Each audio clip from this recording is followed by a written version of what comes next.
శ్రీమాత్రే నమః. Welcome back to our channel Mrs Shiva daily vlogs. ఈరోజు నవరాత్రి పూజలో మొదటి రోజు అమ్మవారి అవతారము బాలా త్రిపుర సుందరి దేవి అవతారము. అయితే ఫస్ట్ రోజు మనము ఈ నవరాత్రులు 9 రోజులు చేసుకోవాలంటే ఫస్ట్ అంకురార్పణ అయితే చేసుకోవాలి కదా పూజల కోసము, ఈ 9 రోజుల కోసం. అందుకని చెప్పేసి నేను ఫస్ట్ అయితే అంకురార్పణ చేద్దామని చెప్పేసి పీఠం పక్కన ఇంకొక పీట విడిగా వేసుకుని దాని మీద రెడ్ కలర్ క్లాత్ వేసుకుని ఒక జల్లి బుట్ట తీసుకుని దానిలో కొంచెం లైట్గా పసుపు కొంచెం కుంకుమ వేసుకున్న తర్వాత మట్టి వేసుకోవాలి. మట్టిలో రాళ్ళు అలాంటివి ఏం లేకోకుండా నీట్గా ఫైన్గా చేసుకుని అయితే మట్టి చక్కగా వేసుకోవాలి అంతా కూడాను. అఖండ దీపము ఈ సంవత్సరమే పెడుతున్నాను. ప్రతి సంవత్సరం అఖండ దీపం పెట్టేదాన్ని కాదు, నార్మల్ పూజ చేసుకునేదాన్ని. ఫస్ట్ టైం అఖండ దీపం కూడా పెడుతున్నాను. అందుకని చెప్పేసి పీఠం విడిగా పెట్టుకున్నాను కాబట్టి అంకురార్పణ కోసం ఫస్ట్ అయితే జల్లిబుట్ట తీసుకుని దానిలోకి ఒక హాఫ్ వరకు మట్టి అయితే ఫిల్ చేసుకున్నాను. హాఫ్ మట్టి ఫిల్ చేసుకున్న తర్వాత నవధాన్యాలు తీసుకోవాలి. మరీ ఎక్కువ తీసుకోలేదు, కొంచెమే తీసుకున్నాను. ఎందుకంటే జల్లిబుట్ట చిన్నది తీసుకున్నాను కదా, అందుకని ఇవి కూడా నవధాన్యాలు కూడా కొన్ని అయితే తీసుకున్నాను. అవి తీసుకుని ఫస్ట్ ఈ మట్టి మీద కొంచెం వాటర్ వేసేసుకున్న తర్వాత ఈ నవధాన్యాలన్నీ కూడా చల్లుకోవాలి.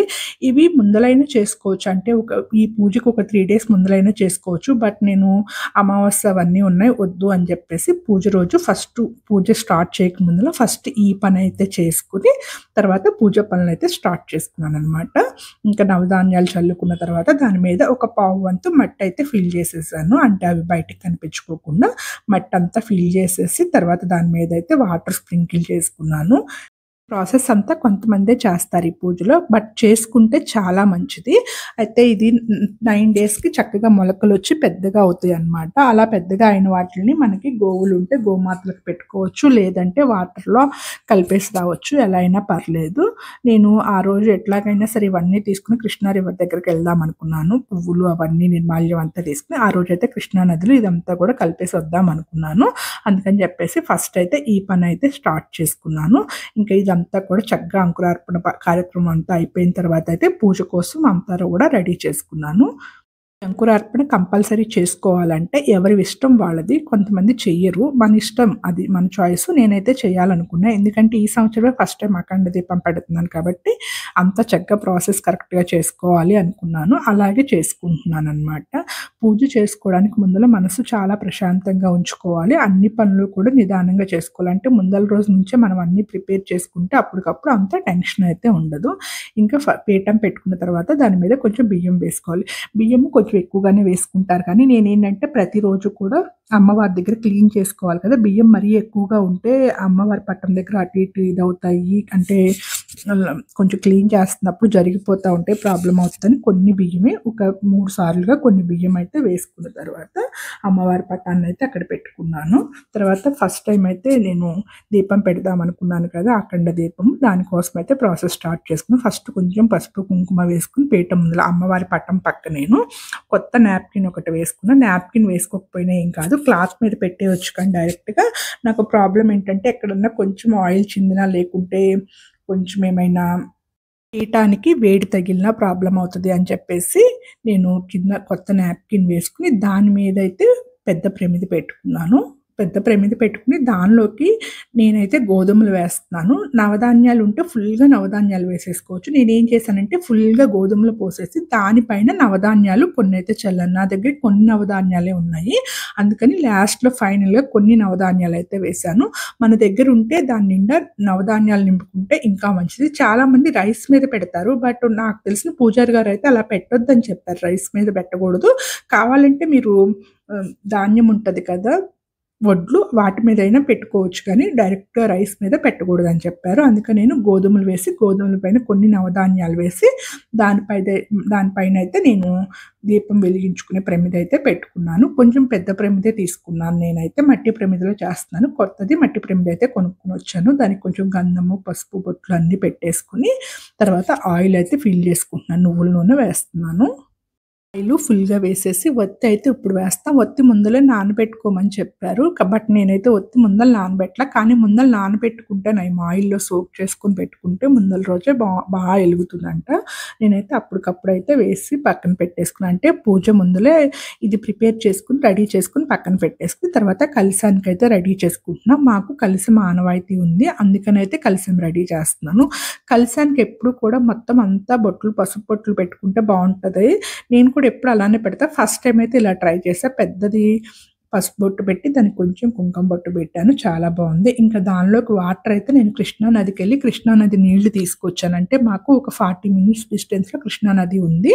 దగ్గరే కదా అని చెప్పేసి ముందల రోజే వాటర్ తెచ్చుకొని రెడీగా పెట్టుకున్నాను. ఆ కృష్ణా నది నీళ్ళైతే దానిలోకి అయితే వేశాను. ఇంకా దానిలోకొచ్చేసి కలశంలోకి పచ్చకర్పూరము, కొంచెం జవ్వాది, పసుపు, కుంకుమ, అక్షింతలు అవన్నీ కూడా వేసా. అంటే అన్నీ నా దగ్గర ఉన్నాయి కాబట్టి వేశాను. లేకుంటే పసుపు, కుంకుమ, అక్షింతలు వేసుకున్నా సరిపోతది. ఇంకా రూ. 1 కాయిన్ వేశాను. ఉంటే అమ్మవారి కాయిన్ అయినా వేసుకోవచ్చు ఇంకా మంచిది. దానిలోకి ఒక పువ్వు, ఒక తులసి దళం కూడా వేసి ఇంకా కొన్ని తమలపాకులతోటైతే రెడీ చేసుకున్నాను కలశాన్ని. కలశం ఆనవాయితీ ఉంటేనే పెట్టుకోవాలి. కంపల్సరీ కలశం పెట్టుకోవాలని రూల్ లేదు. మాకు ఆనవాయితీ ఉంది కాబట్టి పెట్టుకున్నాను. ఇంక ఈసారి కొబ్బరికాయని ఏం చేశానంటే అంతా పీస్ తీయకోకుండా ఉండేది తీసుకున్నాను. ఎందుకంటే 11 డేస్ ఉండాలి కదా! నిలువ ఉండాలి కదా కొబ్బరికాయ. అందుకని మొత్తం పీస్ తీయకోకుండా కొంచెం పీచు ఉన్నదానికి కొంచెం పసుపు రాసి బొట్టు పెట్టి జాకెట్ ముక్కతో అయితే కలశాన్ని రెడీ చేసుకున్నాను. తర్వాత ధూపం కోసం అయితే ఆవు పిడకలు కొనుక్కొచ్చుకున్నాను. అలాగే తులసి ఉంటది కదా! తులసి కొమ్మలు వృద్ధమై ఉంటాయి కదా!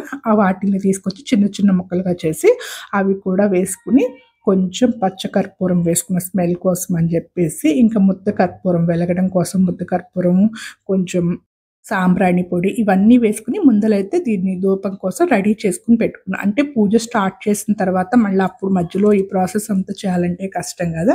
అందుకని పూజకు ముందల ఇవన్నీ అయితే రెడీ చేసుకుని పెట్టుకున్నా. హడావిడి ఏం లేకోకుండా ఉంటదని. అంటే అమ్మవారికి ధూపం మంచి సువాసనతో కూడిన ధూపం వేసుకుంటే చాలా మంచిది ఇంట్లో ఈ నవరాత్రి టైంలో. అందుకని అలా ప్లాన్ చేసుకున్నాననమాట. నేను జవ్వాది, పచ్చకర్పూరం ఇంట్లో ఉన్నాయి. కొనాల్సిన అవసరం లేదు కదా! అందుకని అవి కూడా వేసా మంచి సువాసన వస్తదని. సాంబ్రాణితోనే మంచి సువాసన వస్తది. అవి కూడా కొంచెం అయితే వేసుకున్నాను. తర్వాత ఇంకా అమ్మవారి పటాన్ని మన శక్తి కొలది అయితే అలంకరించుకోవాలి. నేను నార్మల్ పువ్వులతోనే కొంచెం చిన్న మాలలాగా తయారు చేసి అలంకరించుకున్నాను. తర్వాత పసుపు గణపతిని అయితే ప్రిపేర్ చేసుకోవాలి. పసుపు గణపతిని కావాలి అనుకుంటే ప్రతిరోజు మార్చుకోవచ్చు. గణపతికి ఏ విధమైనటువంటి అంటే పగుళ్ళు రాకపోతే సేమ్ గణపతిని ఒక 2-3 డేస్ వరకు పూజించుకోవచ్చు. ఏం కాదు. పసుపు గణపతికి పగుళ్ళు వస్తాయని చెప్పేసి ఏ రోజు ఆ రోజు అయితే చేసుకోమని చెప్తారు. మంచిగా ఉంటేనేమో దాన్ని కంటిన్యూ చేసుకోవచ్చు. ఇంకా నెక్స్ట్ వచ్చేసి అలంకరణ అంతా కంప్లీట్ అయిన తర్వాత ఇంకా కలశానికి కొన్ని గాజులు కూడా అలంకరించుకున్నాను. మన దగ్గర ఏమైనా నగలు ఉంటే అవి కూడా అలంకరించుకుంటే చాలా బాగుంటది. ఇంకా నేను ఈసారి ప్రతిరోజు కూడా అష్టోత్తరం చేస్తాను కదా! ఆ అష్టోత్తరం కోసం కొన్ని బిల్వపత్రాలు, కొన్ని తులసి దళాలు అవన్నీ కూడా రెడీ చేసుకున్నాను. ఫస్ట్ ఇంకా పూజ అయితే స్టార్ట్ చేసుకోవాలి. స్టార్ట్ చేసుకున్నప్పుడు ఫస్ట్ దీపారాధన చేసుకుని 2 దీపాలు వెలిగించుకుని అఖండ దీపం ఫస్ట్ వెలిగించలేదు. 2 నార్మల్ రెగ్యులర్ రోజువారీ కుందుల్లో దీపారాధన చేసుకున్న తర్వాత గణపతి పూజ అయితే చేసుకోవాలి. ఫస్ట్ మనము ధూపం, దీపం అన్నీ సమర్పించుకోవాలి. గణపతికి అదాంగ పూజ చేసుకోవాలి. అన్నీ కూడా గణపతి పూజ అంతా చేసుకొని చక్కగా ఫస్ట్ రోజు కాబట్టి వీలైతే గణపతి అష్టోత్తరం కూడా చదువుకోవాలి. కొంతమందికి రావు కదా! అలాంటి వాళ్ళు మరి ఎలా చేసుకోవాలి అంటే వీలైతే ఫోన్‌లో పెట్టుకోండి. ఫోన్‌లో పెట్టుకోవడం కూడా కుదరని వాళ్ళు ఏం చేయాలి అంటే జస్ట్ స్వామివారికి మనం ఉపచారాలు చేస్తాం కదా! ధూపం, దీపం, గంధం, అక్షింతలు ఇవన్నీ కూడా ఓం శ్రీ గణాధిపతియే నమః ధూపం సమర్పయామి అట్లా చెప్పుకుంటా మన ఉపచారాలన్నీ చెప్పుకుంటా కూడా పూజ చేసుకోవచ్చు. ఇంకా స్వామివారికి వస్త్రయుగ్మం సమర్పించాను. అలాగే యజ్ఞోపవీతం సమర్పించాను. అంటే నేను ఫస్ట్ డే పూజ ఎలా చేసుకోవాలి అనేది ఇప్పుడు కాదు ఎప్పుడో నేర్చుకున్నాను. అంటే అన్ని ఉపచారాలు ఎలా చేసుకోవాలి అనేది నేను ఇప్పుడు కాదు చాలా ఇయర్స్ బ్యాకే నేర్చుకున్నాను. దానివల్ల నేను అన్ని ఉపచారాలతో అయితే పూజ చేసుకోగలుగుతాను. అంటే వచ్చనమాట. బాగా రాకపోయినా నాకు వచ్చు మ్యాక్సిమమ్. అందుకని ప్రశాంతంగా అయితే చక్కగా పూజ అయితే చేసుకోగలిగాననమాట. మనకి రాకపోతే ఏం కాదు. ఆ దేవుడి మీద నమ్మకం ఉండాలి. అలాగే భక్తి ఉండాలి. ఇష్టం ఉండాలి. అవి ఉంటే చాలు ఈజీగా పూజ చేసుకోవచ్చు. ఇవన్నీ కంపల్సరీ చేయాలా అంటే అవసరం లేదు. ఇంకా ఫస్ట్ గణపతి పూజ కంప్లీట్ అయిన తర్వాత ఇప్పుడు కలశారాధన చేసుకుని ఇంకా అఖండ దీపం అయితే వెలిగించుకుని కలశారాధన అయితే స్టార్ట్ చేసుకున్నాను. ఫస్ట్ అఖండ దీపం వెలిగించాల్సిన అవసరం లేదు. ఇంకా ఫస్ట్ గణపతి పూజ చేసుకుని ఆయనకి అన్నీ చెప్పుకుని మేము ఇట్లా పూజ స్టార్ట్ చేసుకుంటున్నాం. ఈ 9 రోజులు ఏ ఆటంకం లేకుండా పూజ అయితే సవ్యంగా జరగాలి అని చెప్పుకున్న తర్వాత ఇంకా మనము అఖండ దీపం వెలిగించుకుని అమ్మవారికి పూజ చేసుకోవడం అయితే స్టార్ట్ చేసుకోవాలి.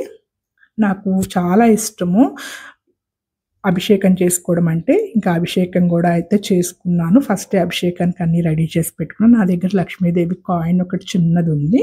ఇంకా ఆ కాయిన్కి అయితే చక్కగా అభిషేకం అయితే చేసుకున్నాను. ప్రతిరోజు అభిషేకం చేసుకుంటే మంచిది. నవరాత్రి టైంలో ఏముంది, కొన్ని పాలు, పెరుగు, తేనె, నెయ్యి, కొంచెం పంచదార అన్నీ ఒక గిన్నెలోకి మిక్స్ చేసుకుని పెట్టుకుని చక్కగా ప్రతిరోజు అభిషేకం చేసుకుని అది ఫస్ట్ మనము ఫాస్టింగ్ వదిలేటప్పుడు ఆ తీర్థం తీసుకుంటే చాలా మంచిది. అభిషేకం చేసుకున్న తర్వాత అమ్మవారికి కూడా ఉపచారాలు చేసుకోవడం అయితే స్టార్ట్ చేసుకున్నాను. మనకు వచ్చినట్లు చేసుకోవాలి. అన్నిటికన్నా ముఖ్యం భక్తే ముఖ్యం కదా. మనకి ఎలా వస్తే అలా చేసుకోవాలి. ఆ అమ్మవారు మనల్ని ఏమీ అనదు, మనకు చేతగా అయినట్లు చేసుకోవడమేను. ఇంకా ఈరోజు కొంచెం కుంకుమార్చన చేసుకుంటే చాలా మంచిది. ఈ 9 రోజులు అభిషేకం చేసుకున్నా కూడా మంచిది, కుంకుమార్చన మంచిది. ఈ 9 రోజులు మనం చేసే ప్రతి పూజ మంచిదేను. ఇంకా ఫస్ట్ రోజు మనకి బాలా త్రిపుర సుందరి దేవి అవతారం కాబట్టి ఆ అమ్మవారికి అయితే బాలా త్రిపుర సుందరి దేవి అమ్మవారికి అష్టోత్తరం అయితే చేసుకున్నాను. అష్టోత్తరం వచ్చేసి బిల్వ దళాలు, తులసి దళాలు 2 కలిపి వాటితో అయితే అష్టోత్తరం చేసుకున్నాను. మనం పువ్వులతో అయినా చేసుకోవచ్చు. పువ్వులు కూడా లేని వాళ్ళు అక్షింతలతో అయినా చేసుకోవచ్చు, దేనితో అయినా చేసుకోవచ్చు, ప్రాబ్లం ఏం లేదు. ఇంకా అష్టోత్తరం అయిపోయిన తర్వాత ఇంకా ధూపదీపాలు అన్నీ అయిపోయిన తర్వాత ఇంకా నైవేద్యం వచ్చేసి ఫస్ట్ అయితే నార్మల్గా బెల్లం ముక్క సమర్పించుకున్న తర్వాత అమ్మవారికి సేవ అది చేసి మహానైవేద్యం మాత్రము ఈరోజు ఫస్ట్ రోజు కాబట్టి పులగం చేశాను. ఆ పులగం అయితే సమర్పించాను అమ్మవారికి. పొద్దున పూట పూజ చేసుకుని ఆపేసేయకూడదు. చక్కగా పొద్దున పూట షోడశోపచారాలతో పూజ చేసుకున్నాం కదా, ఈవినింగ్ టైము వీలైనంత వరకు అట్లీస్ట్ పంచోపచార పూజ అన్నా చేసుకోవాలి. వీలైతే షోడశోపచార పూజ చేసుకుంటే ఇంకా మంచిది. లేదంటే అట్లీస్ట్ పంచోపచార పూజ అయినా సరే ఈవినింగ్ చేసుకోవాలి. ఇంకా పొద్దున పూజ అయిపోయింది కదా, పొద్దున పూజ అయినాక ఈవినింగ్ మళ్ళీ అమ్మవారి దగ్గర ఉన్న నిర్మాల్యం అంతా కూడా క్లీన్ చేసేస్తున్నాను. అంటే ఆ పువ్వులు ఎందుకు నా దగ్గర ఉన్నాయి పువ్వులు ఫ్రెష్గా అంతా కూడా అమ్మవారి దగ్గర ఈవినింగ్ కూడా మొత్తం అంతా నిర్మాల్యం అంతా క్లీన్ చేసి మళ్ళీ శుభ్రంగా అమ్మవారి దగ్గర క్లీన్ చేసుకున్నాను. ఈ నవరాత్రుల్లో అమ్మవారి దగ్గర చాలా నీట్గా అయితే ఉంచుకోవాలి, శుభ్రంగా ఉంచుకోవాలి. అమ్మవారికి శుభ్రంగా ఉంటేనే ఇష్టం కదా, అందుకని చెప్పేసి మొత్తం అంతా శుభ్రం చేసుకున్న తర్వాత మళ్ళీ అమ్మవారిని మనకు శక్తి కొలది అయితే అలంకరించుకోవాలి. శక్తి కొలది అలంకరించుకున్న తర్వాత ఇంకా పూజ స్టార్ట్ చేసుకుని సాయంత్రం నేనైతే పంచోపచారాలు పూజ చేసుకున్నాను.